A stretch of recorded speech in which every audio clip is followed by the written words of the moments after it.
Joining us now is Peter Schiff, CEO and Chief Global Strategist at Euro-Pacific Capital. Peter, welcome back to Newsmax TV. Well, thanks for having me back, Kathleen. Well, President Obama this week came out swinging at Congress, blaming both parties for getting the country into the debt crisis. What is your reaction to that, and how do you see the debt debate playing out? Well, the president is right, but, he's part of the blame as well. He was a member of Congress for a while, and as a president, he has been pursuing policies that have increased the deficit. Government spending has exploded under the Obama administration, financed by deficits. So he is certainly part of the problem, and so far, he is not part of the solution. What do you think are the chances of an actual U.S. default? Well, I think the chances of an official default where we don't pay, I think, is rather slim. I think alternatively we'll end up defaulting through inflation, which is just as bad and maybe even worse. And so under that type of default, we don't refuse to pay. We simply pay in money that has very little value. And so our creditors end up bearing a huge loss, as well as anybody who has U.S. dollars or anybody who is working for a paycheck in U.S. dollars. There are a lot of losers when we default through inflation, and I think that is the path that we're on. Now, you've gone on record warning of a double and triple dip recession. Is that indeed where we're headed? Absolutely. I mean, as long as the government tries to engineer phony recoveries based on monetary and fiscal stimulus, each recovery sows the seeds of its own destruction, because as soon as the stimulus wears off, the hangover sets in, and the hangover is a return to recession. We're not going to have a real, genuine, lasting recovery until the government gets out of the way and allows the market to correct. We need to go through a real recession, as painful as that is. The government has to stop numbing the pain with the Novocaine. What we need is a restructuring of our economy. We need less spending, less debt, less consumption, more savings, more production, less government, fewer regulations. A lot of things are needed to get a real recovery. Unfortunately, we don't get any of that. We just get more of this artificial stimulus, and so we go from recession to recession. Peter, how much longer till we enter double dip, or are we already there? Well, I actually think we're in a depression, and I think the depression is interrupted briefly by the phony expansion that we get from the stimulus. But all we're doing is spending more borrowed money. So we're not stimulating the economy. We're stimulating all the problems in the economy, and we're making them worse. Peter, how do you think the economy will fare as QE2 ends, and do you see QE3 happening? Well, absolutely. I think without QE3, we will be in potentially a worse recession than what happened in 2008. Now, that doesn't mean I think we should have QE3. We shouldn't. We shouldn't have had QE2. We shouldn't have had QE1. But unfortunately, the Federal Reserve is not going to do the right thing. As soon as it sees the economy relapsing into recession, it sees the markets going down, it sees unemployment going up, they will be back to their old tricks. They will be cranking out the money. Whether they call it QE3 or not really makes no difference. The fact of the matter is they're going to print money and buy government debt, and that's inflation. Okay, let's talk about the stock market. Some are saying that the stock market's 18% rise is evidence that the economy will sustain recovery. You're saying that that is not the case here. So where's the market headed?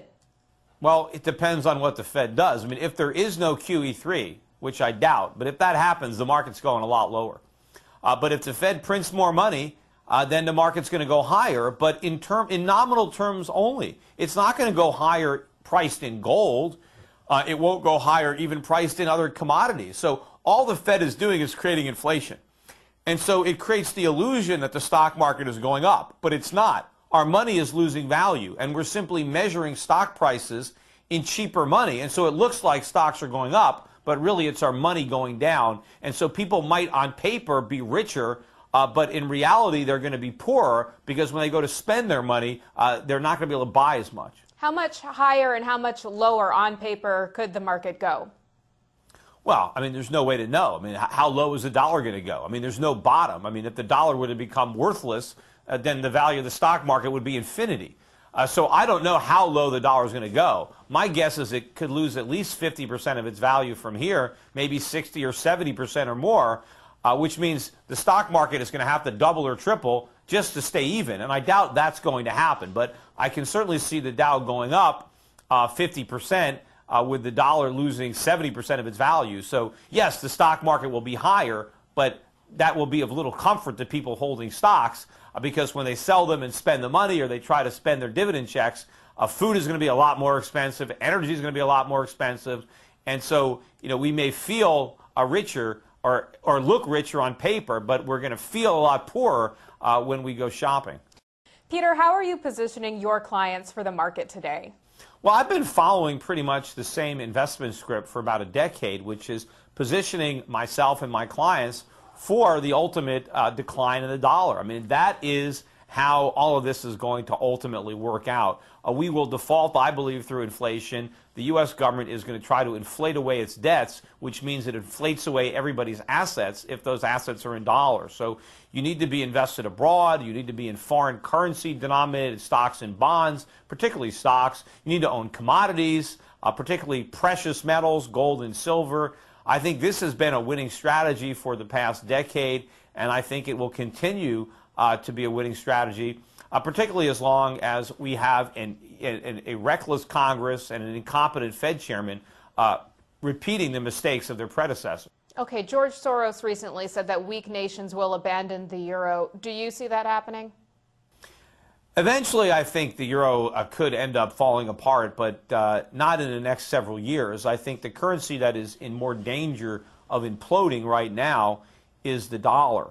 I think the Europeans are making a lot of mistakes the way they're handling the crisis in Greece or Ireland or potentially Portugal or other countries. I think they're making a lot of mistakes. They're doing what's politically expedient as opposed to what's good economics and what's good for the euro currency or the eurozone economies.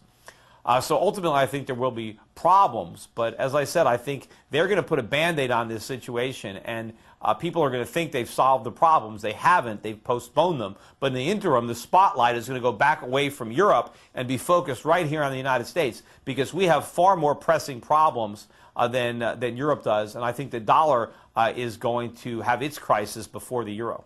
Now, we talked about gold earlier. Our audience is very interested in the future of gold. Do you see it as a purely speculative market, or is there credence to the theory that it will be used to back a currency in a post-dollar dominated world as gold bugs do? And if you believe the latter, do you have a time frame in mind in which that will play out?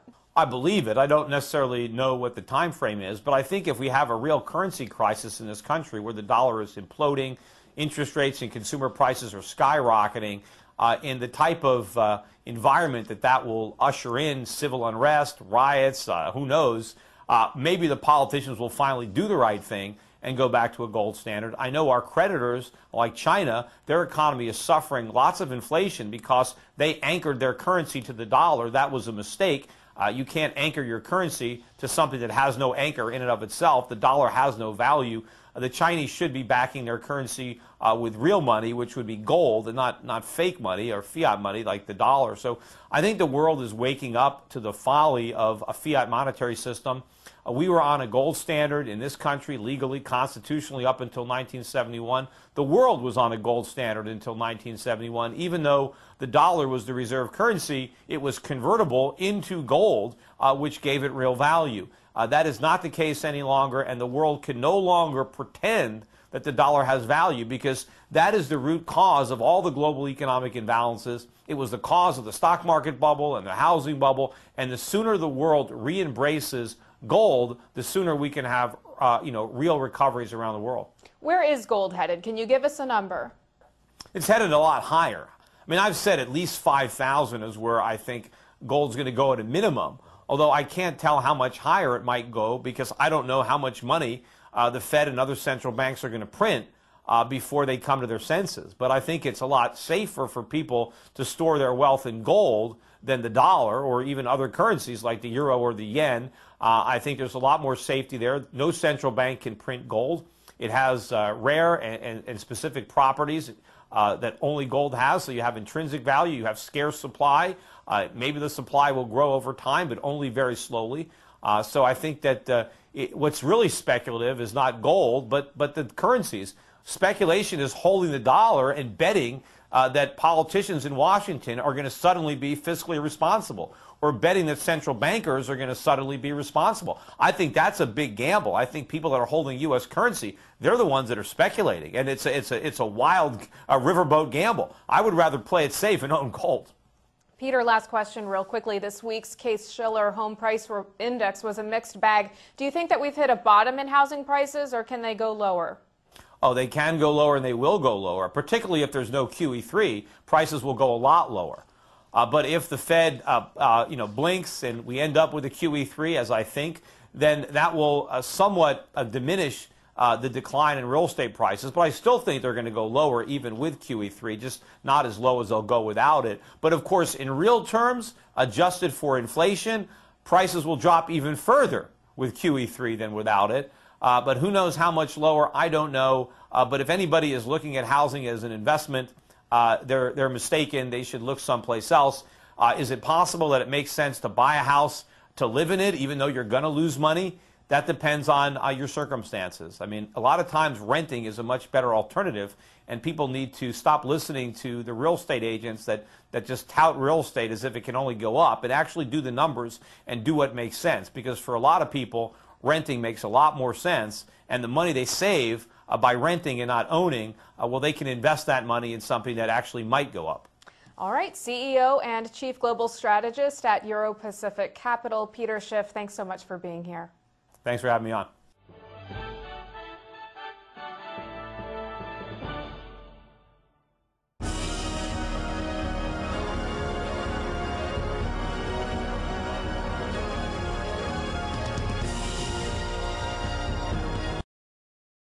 Do you have any food reserves in your home right now?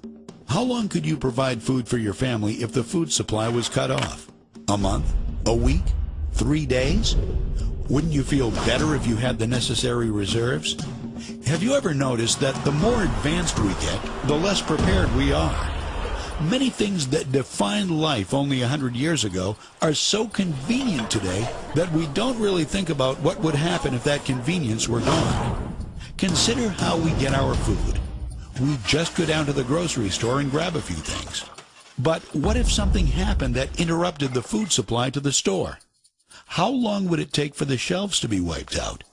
What would you do? How long could you and your family survive? You know, for all the other important things in our lives, we have a variety of professionals, from mechanics to doctors, to help cover our bases.